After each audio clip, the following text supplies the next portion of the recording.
Welcome to Six's Overdrive, everybody. Well, it's springtime here, and looks like we are gonna get to go for a little test drive. Just going through the parking lots here. Can you guess where we're going?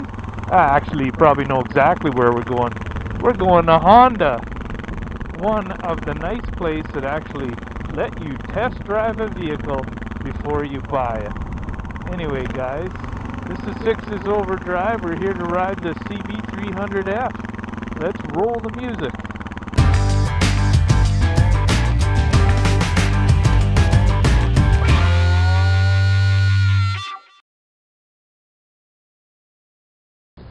Okay, guys, well, here we are. We've got the CB300F here, and we're going to get ready to go for a test drive on it.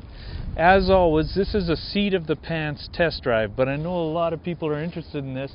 The reason I'm taking the CB300F is that a lot of people buy these as learner bikes, and they're driving around in town in the city and everything, and they get the full fairinged one that has the low clip-on bars and everything.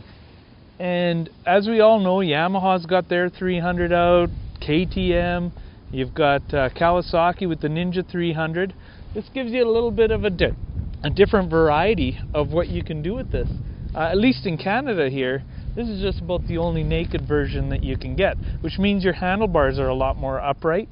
Another advantage you're going to get with a CB300F instead of those twin cylinder bikes is the fact that it is a single cylinder, so it should be building torque down low.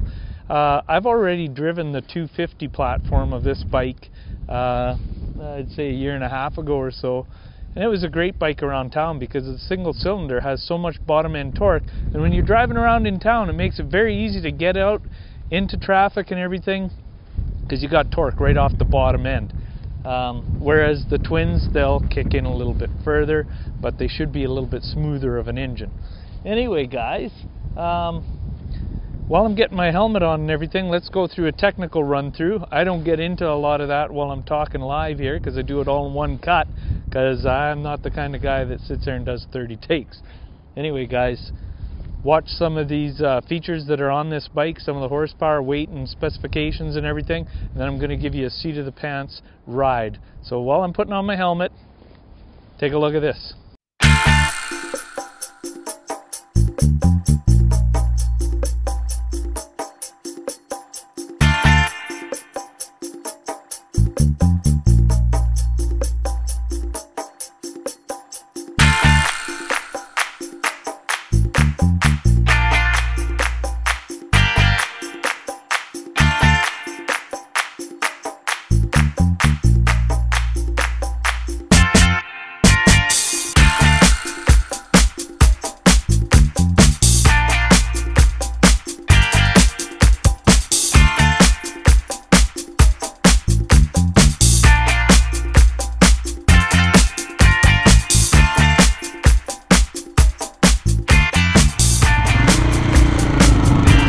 Okay, guys, let's see how this is done. Alright, so the question is on everybody's minds here right now is, how does this thing feel compared to the old iteration, which was a 250? And I'm going to tell you right now, seat of the pants, this is better. It's much more free revving, a little more power down low. As I suspected before, I don't like Honda signal lights. It's not that they're bad, you'd get used to them, but you know, coming from another bike, they place their signal lights a little bit down low, and yeah, it takes a little bit to get used to that. Wow, okay, I've left my signal light on now, so anyway, it is feeling much snappier off the bottom. This is actually a very livable in-town bike, guys, and this is what this bike is for. And look at that, I put my feet down, I'm pretty close to flat-footed on this, and there is actually a low seat option from Honda. You can buy a lower seat if you're really challenged for height. And let me tell you guys, I am really challenged for height, but I know there's other guys out there that are shorter than I am. And this little baby is pretty low as it stands. You put a little low seat option on this, and it's perfect. Okay, I'm going to address right now a lot of the naysayers, and a lot of this comes from, holy, are you serious? Holy crap. I tell you, it's a good thing I defensive drive, guys. Anyway, like I said, there's a lot of naysayers about this bike, and basically they're comparing it to a Ninja 300 or the new Yamaha 300 in this Japanese category of new 300 sport bikes. And the reason they're not liking this one is because in Europe, this doesn't fall in your learner's category, so it's in no man's land, and they're wondering, why wouldn't you get a 500? It's way better on the highway. Well, I'm telling you why right now, guys. This bike is easier to ride than the 500. Not by much, granted, but it is easier to ride. It's also quite a bit cheaper. I'm putting the price up there so I don't mess it up. It's going to be right in here somewhere. And this bike lets a learner just about do anything. Now, I've heard guys get up to 90 miles an hour on freeways with this thing. Now, that's what we're going to find out right now. Put the visor down, click it up, say hello to the painter, and away we go. But look at how quick this thing's off the line. Beep the horn again. And we are literally up to highway speeds. It's got a great readout on it. Like right now, I've got gas mileage and everything going on here. Okay guys, so this is as fast as you're gonna go on any freeway, and we're only sitting at 8,000 RPM. Make sure I'm in 6, yeah. 8,000 RPM, and you're at 130 kilometers an hour. That's 80 miles an hour. And it got up there instantly. So, if you're comparing this to the Yamaha or the Kawasaki, my guess is that this is going to be a little bit easier to ride because it's a little bit lighter. You've got upright handlebars on this baby, which is a beautiful thing for riding around in town or even on a trip. It doesn't give you the, the fatigue on the wrists.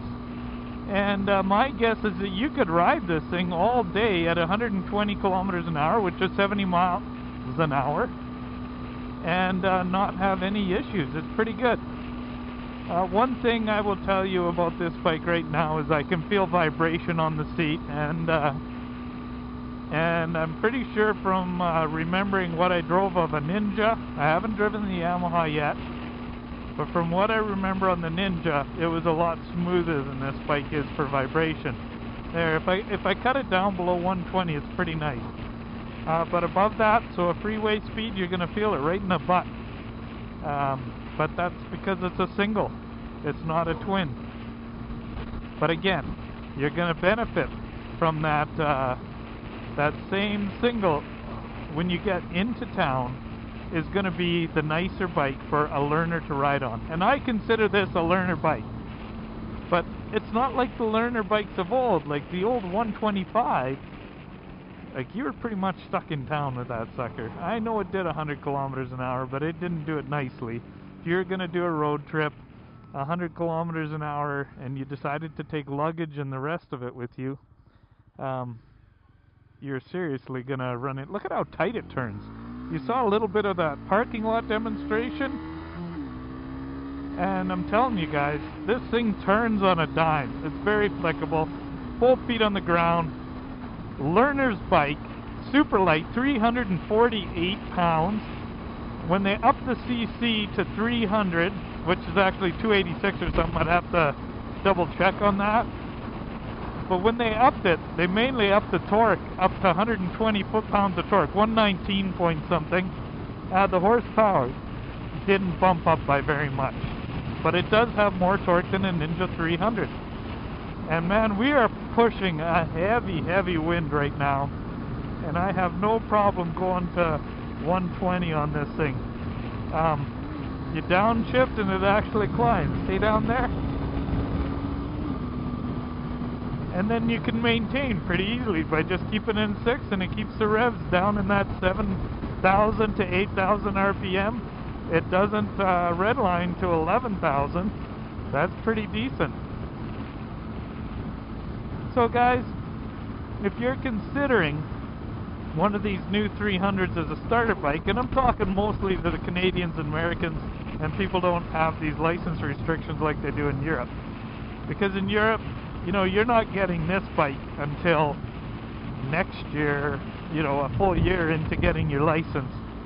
And, you know, that's going to be up to you. You might be experienced enough to step up to the CB500. Just remember this, though. This is an easier bike to ride. Alright? So for, if you're considering against the other two Japanese competitors, I'm going to let you know right now, the other two are more experienced bikes. Okay? They actually have twin cylinders and they're getting higher horsepower. You'll get higher top speeds out of them, and they will perform better on a highway. Now, my guess is that the most people that are buying these bikes are more happy with getting 80 plus miles to the gallon, commuting in town, and still being able to occasionally take off on the highway on a trip if their buddies all go on a bike trip or something like that.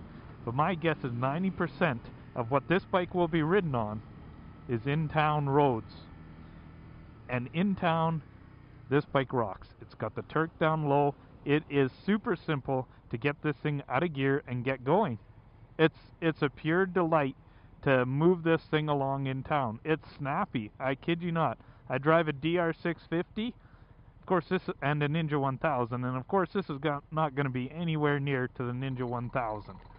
But I'm telling you right now that this thing is very comparable to my DR650 off the line. Like, it snaps right up. It's got a good solid punch off the line. And I like it. It's very easy to let out the clutch. You don't even have to think about it. There's not... Man, if you've got to learn how to drive with a clutch, this bike is stellar. Like, it is absolutely unbelievable. You might as well not even have a clutch. It's that easy. It's just got the perfect takeoff. So anyway, guys, like I said, if you want the highway speed and top end speed and you decide to take these to a track, and I'm talking about the fairing models, you're going to go faster on a Yamaha and a Ninja. But this naked version driving around in town is going to suit 90% of you. And that's what you got to keep in mind when you're driving a bike. Not only that, just little things like how it looks and everything. And this is a pretty darn good looking little bike. It's pretty sporty looking. I think I'd change out that can because it's about the same size as the bike itself.